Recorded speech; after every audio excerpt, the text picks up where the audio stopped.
तेरी बच्ची, तेरा ससुराल ही तेरा घर है और तेरी सास अब तेरी माँ है। तेरी बच्ची, तेरी बेटा, तेरी सास डायन है, तेरी ननंद तेरी बहन है, तेरी ननंद चुड़ैल है। बेटा, छोटों से प्यार और बड़ों की इज्जत करना, छोटों से प्यार और बड़ों की इज्जत सिर्फ शौहर के सामने करना। घर के कामों में हाथ बटाना, घर के काम शौहर के घर आने से 5 मिनट पहले शुरू करना। सबको अच्छा अच्छा पका कर खिलाना। खाना पकाना नहीं आता कर देना, और अगर फिर भी बनवाए इतना बेस्वाद बनाना। किसी से बदतमीजी नहीं करना, जबान नहीं लड़ाना। अपनी जबान कैंची से भी ज्यादा तेज रखना, और अगर धार की जरूरत हो तो अपनी फुप्पू को कॉल करना। दामाद जी ने सुन लिया। बच्ची को हंसाने के लिए बस ऐसे ही कह रही थी, हंसो बेटा। जी जी मैं अच्छी हूँ, आप कैसी हो? है ऐसी काम कर रहा भी है या नहीं?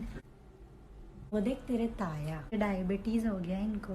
अल्लाह सब कुछ यही दिखाता है। पर मम्मी, डायबिटीज तो मामा को भी है सालों से, उसका क्या? तू चुप कर, तुझे नहीं पता। मामा को इसलिए हुआ क्योंकि अम्मी को था। तेरी फुप्पी की बेटी का तलाक भी तय हो गया, देख कैसे घूम रही है। पर तलाक तो खाला की बेटी का भी हो गया ना मम्मी। तू चुप कर, तुझे नहीं पता, वो अलग बात थी। लो आ गई तेरी चाचा की बेटी। कितना पढ़ेगी और शादी की उम्र निकलती जा रही है, अपने पैरों पे खड़ी हो रही है। अब आपके साइड पे तो लड़कियां 18 से। तुझे कुछ नहीं पता, कुछ नहीं पता तुझे। कैमरा वाला आ रहा है, मुस्कुरा। मेरी शादी एक रैविशिंग बैंक्वेट में होगी। ठीक से तो बिठाए हो ना तंबू, मेहमानों पे तो नहीं गिरेगा। हम सिर्फ क्लासी और लिमिटेड लोगों को ही इनवाइट करेंगे। खाने का सेक्शन खुल गया है। नहीं नहीं, ये जगह पकड़ी हुई है, रुमाल रखा है मैंने, कोई आने वाला है। खाला आप लोग का होने आया ना, आपके बाद हमको दे दो टेबल। कोई पहले से आके लाइन लगा के गया है। अच्छा भाभी A1 खाना। अम्मी जल्दी आओ, अम्मी टेबल पकड़ी हूँ मैं। अम्मी, क्या बहरी सास मिली है। The wedding menu has to be exclusive, continental और मेडिटेरेनियन। हम ऑटो भाड़ा करके इतना दूर आए चिकन बिरयानी खाने। नींबू नहीं है क्या कबाब पे निचोड़ने? चावल ठंडे हो गए, वो बुलाओ ना किसी को गर्म करने के लिए। थोड़ी बिरयानी टिफिन में दे देते तो कल ये टिफिन में लेके चले जाएंगे ऑफिस। पान खत्म हो गया है, धत तेरी। मनुष्य शक्लें बना के क्यों रो रही है? टाइम है विदाई को। मुस्कुरा सीधे से, शादी का दिन भी पिटना।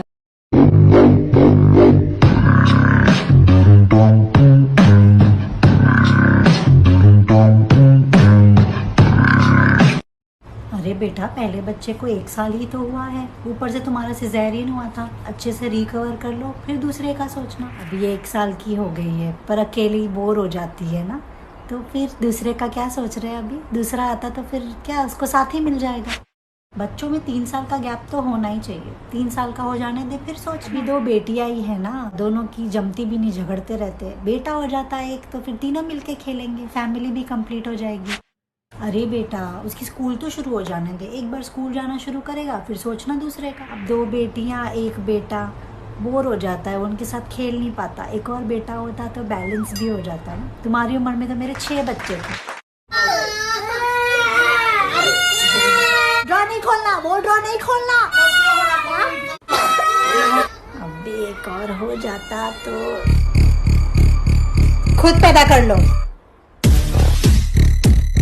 सस्ते में पड़ गए ये लोग, इतनी सिंपल शादी। सोना भी कितना कम दिया है, और दहेज में तो कुछ भी नहीं दिया। इतने लिमिटेड लोगों को बुलाया है, दूसरों की शादी में तो फुदक फुदक के जाते हैं। मैंने तो मेरे समधियों की हर डिमांड पूरी की थी, सोने से लेके गाड़ी तक। दरअसल बात यह है कि लड़के वालों की तरफ से कोई डिमांड ही नहीं थी। अच्छे घर के लोग हैं, लड़का पढ़ा लिखा है, खुद के दम पे ले लेगा गाड़ी। भिखारी घर में थोड़ी ना दिए जा, ये लोग मुंह उठा के भीख मांगते रहेंगे और हम इनके कटोरे में डालते रहेंगे। ये बात सही है, शादी बड़ी सिंपल है, क्योंकि लड़की के माँ बाप ने सारा पैसा उसकी पढ़ाई में लगाया। शादी जितनी सिंपल उतनी बरकत। सही कह रहे हैं। सुना है 2 महीने पहले आपकी बेटी घर आ गई थी ना, समझियो के डिमांड्स खत्म ही नहीं हो रहे। सच है क्या? वो कोई बुला रहा है मुझे, मैं इतना अच्छा रिश्ता कहाँ मिला? nikahforever.com से। आप भी अपनी बेटी के लिए रिश्ता ढूंढ रही है ना? निकाह फॉरएवर के थ्रू बहुत लोगों को अच्छे अच्छे रिश्ते मिले हैं। बहुत ही आसान है, उनके वेबसाइट पे जाइए, रजिस्टर कीजिए और शुरू हो जाए। बेटा आगे का क्या सोचा है? Bachelors degree. बहुत हो गई पढ़ाई, अब शादी की उम्र हो गई। मैंने तो 3-4 रिश्ते भी देख रखे। कहाँ आपा, इनको तो इंडिपेंडेंट बनना है। हम बड़े ही मॉडर्न लोग हैं। वैसे बनना क्या चाहती है ये? मैं देख बेटा, देसी परिवारों में ना सिर्फ 4 चीजें बन सकते हैं, डॉक्टर, इंजीनियर, सीए या नालायक। अब तू बता तू क्या बनेगी? मैं जर्नलिस्ट कैसा रहेगा? क्या टीवी पे बिना वजह जोर जोर से चिल्लाना? बिल्कुल नहीं। एयर होस्टेस कैसा रहेगा? हवाई वेट्रेस? बिल्कुल नहीं। Daddy they are way more than that. Lawyer कैसा रहेगा? अपनी प्रॉपर्टी के केस लड़ेगी। हाँ, इसको पूछो आज तक हमसे कोई आर्ग्यूमेंट जीती है? खाक लॉयर बनेगी। मुझे कोई कुछ बोलने देगा?